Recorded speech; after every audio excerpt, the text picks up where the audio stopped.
90ನೇ ವಯಸ್ಸಿನಲ್ಲಿ ಅಕ್ಷರ ಕಲಿತು ಪರೀಕ್ಷೆಯಲ್ಲಿ 100ಕ್ಕೆ 98 ಅಂಕ.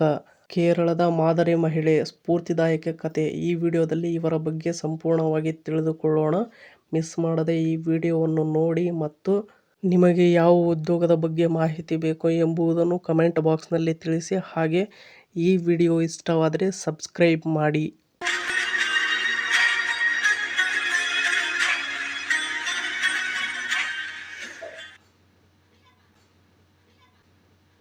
ಕಲಿಯುವುದಕ್ಕೆ ವಯಸ್ಸು ಕೇವಲ ಒಂದು ಸಂಖ್ಯೆಯಷ್ಟೇ. ಮನಸ್ಸಿದ್ದರೆ ಮಾರ್ಗ ಎಂಬುದನ್ನು ಇಡೀ ದೇಶಕ್ಕೆ ಸಾಬೀತುಪಡಿಸಿದ ಅಪ್ರತಿಮ ಸಾಧಕಿ ಕಾತ್ಯಾಯಿನಿ ಅಮ್ಮ. ಬಾಲ್ಯದಿಂದಲೂ ಓದಬೇಕೆಂಬ ತೀವ್ರ ಹಂಬಲವಿದ್ದರೂ ಬಡತನದ ಕಾರಣದಿಂದಾಗಿ ಬರೋಬ್ಬರಿ 90 ವರ್ಷಗಳ ಕಾಲ ಅಕ್ಷರ ಲೋಕದಿಂದ ವಂಚಿತರಾಗಿದ್ದ ಈ ಅಜ್ಜಿ ತಮ್ಮ ಇಳಿ ವಯಸ್ಸಿನಲ್ಲಿ ಇತಿಹಾಸ ಸೃಷ್ಟಿಸಿ ಇಂದಿನ ಯುವ ಪೀಳಿಗೆಗೆ ರೋಲ್ ಮಾಡೆಲ್ ಆಗಿದ್ದಾರೆ. ಇನ್ನು ನೆಕ್ಸ್ಟ್ ನಾವು ನೋಡುವುದಾದರೆ ಬಾಲ್ಯದ ಕಣ್ಣೀರು ಮತ್ತು 90 ವರ್ಷಗಳ ಅನಕ್ಷರತೆ. ಇವರ ಬಾಲ್ಯದಿಂದ ನೋಡುವುದಾದರೆ ಕೇರಳದ ಬಡ ಕುಟುಂಬವೊಂದರಲ್ಲಿ ಜನಿಸಿದ ಕಾತ್ಯಾಯಿನಿ ಅವರಿಗೆ ಚಿಕ್ಕಂದಿನಿಂದಲೂ ತಂದೆಯ ನೆರಳು ದೂರವಾಯಿತು. ತಂದೆಯ ಮರಣದ ನಂತರ ಕುಟುಂಬ ಭೀಕರ ಆರ್ಥಿಕ ಬಿಕ್ಕಟ್ಟಿಗೆ ಸಿಲುಕಿತು. ಒಂದು ಹೊತ್ತಿನ ಗಂಜಿಗೂ ಪರದಾಡುವಂತಿದ್ದ ಪರಿಸ್ಥಿತಿಯಲ್ಲಿ ಶಾಲೆಗೆ ಹೋಗುವುದು ಕೇವಲ ಕನಸಾಗಿಯೇ ಉಳಿಯಿತು. ಬದುಕಿನ ಬಂಡಿ ಸಾಗಿಸಲು ಹಗಲಿರುಳು ಕಷ್ಟಪಟ್ಟ ಕಾತ್ಯಾಯಿನಿ ಅಮ್ಮ ಕಷ್ಟಗಳ ಸುಳಿಯಲ್ಲೇ ಸಿಲುಕಿ 90 ವರ್ಷಗಳ ವಯಸ್ಸಿನವರೆಗೂ ಅನಕ್ಷರಸ್ಥರಾಗಿಯೇ ಉಳಿದುಬಿಟ್ಟರು. ಇನ್ನು ನೆಕ್ಸ್ಟ್ ನೋಡುವುದಾದರೆ ಬದುಕಿಗೆ ತಿರುವು ನೀಡಿದ ಸಾಕ್ಷರತಾ ಮಿಷನ್. ಇದರಲ್ಲಿ 90ರ ಹರೆಯದಲ್ಲಿದ್ದ ಕಾತ್ಯಾಯಿನಿ ಅಮ್ಮ ಅವರ ಬದುಕಿನಲ್ಲಿ ಮಹತ್ತರ ತಿರುವು ಸಿಕ್ಕಿದೆ. ಕೇರಳ ಸರ್ಕಾರ ಜಾರಿಗೆ ತಂದ ವಯಸ್ಕ ಸಾಕ್ಷರತಾ ಮಿಷನ್ ಮೂಲಕ ಅಜ್ಜಿಯ ಅದಮ್ಯ ಉತ್ಸಾಹವನ್ನು ಕಂಡ ಸಾಕ್ಷರತಾ ಮಿಷನ್ನ ಸ್ವಯಂ ಸೇವಕರು ಮತ್ತು ಶಿಕ್ಷಕರು ಅವರ ಮನೆಗೆ ಬಂದು ಪಾಠ ಮಾಡಲು ಆರಂಭಿಸಿದರು.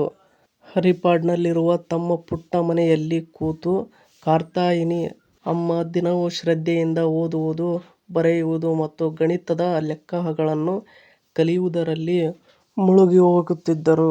90 ದಾಟಿದ ಅಜ್ಜಿಯ ಈ ಶ್ರದ್ಧೆಯನ್ನು ಕಂಡು ಅವರ ಸಂಬಂಧಿಕರೇ ಮೂಗಿನ ಮೇಲೆ ಬೆರಳಿಟ್ಟಿದ್ದರು.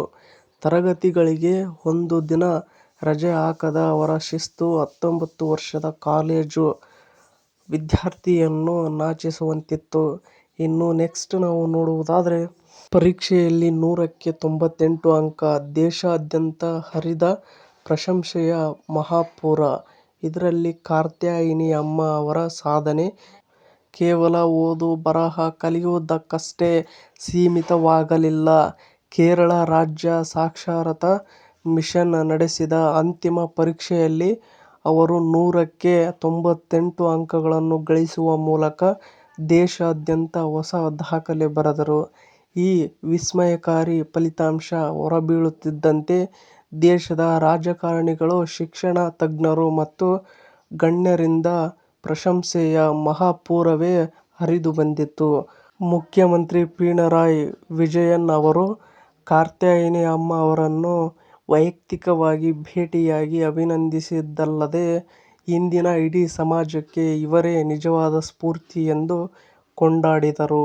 ಇನ್ನು ನೆಕ್ಸ್ಟ್ ನಾವು ನೋಡುವುದಾದರೆ ರಾಷ್ಟ್ರಪತಿಗಳಿಂದ ಸಿಕ್ಕಿತು ನಾರಿ ಶಕ್ತಿ ಪುರಸ್ಕಾರ. ನಾರಿ ಶಕ್ತಿ ಪುರಸ್ಕಾರದ ಬಗ್ಗೆ ನಾವು ನೋಡುವುದಾದರೆ ಅಜ್ಜಿಯ ಓದಿನ ಆಸಕ್ತಿಯನ್ನು ಗಮನಿಸಿದ ಸಾಕ್ಷರತಾ ಮಿಷನ್ ಅಧಿಕಾರಿಗಳು ಅವರಿಗೆ ವಿಶೇಷ ಕಾಳಜಿಯಿಂದ ಪುಸ್ತಕಗಳು ಮತ್ತು ದಿನಪತ್ರಿಕೆಗಳನ್ನು ಓದಲು ಪ್ರೋತ್ಸಾಹಿಸಿದರು.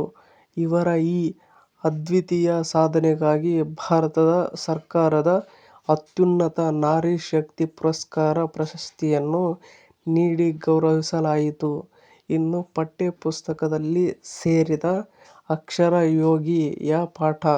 ಇದರಲ್ಲಿ ನೋಡುವುದಾದರೆ ತಮ್ಮ ಜೀವಿತಾವಧಿಯ ಕೊನೆಯ ಕ್ಷಣದವರೆಗೂ ಕಲಿಯುವ ಆಸಕ್ತಿ ಹೊಂದಿದ್ದ ಕಾತ್ಯಾಯಿನಿ ಅಮ್ಮ ಅವರು 2023ರಲ್ಲಿ ತಮ್ಮ 107ನೇ ವಯಸ್ಸಿನಲ್ಲಿ ಇಹಲೋಕ ತ್ಯಜಿಸಿದರು.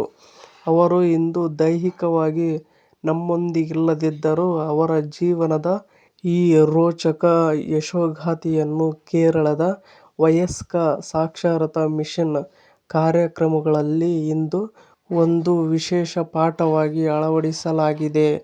ಯಾವುದೇ ಸೌಕರ್ಯಗಳಿಲ್ಲದಿದ್ದರೂ ಛಲವೊಂದಿದ್ದರೆ ಏನನ್ನಾದರೂ ಸಾಧಿಸಬಹುದು ಎಂಬುದಕ್ಕೆ ಕಾತ್ಯಾಯಿನಿ ಅಮ್ಮ ಅವರ ಜೀವನವೇ ಒಂದು ದಿವ್ಯ ದೀವಿಗೆ.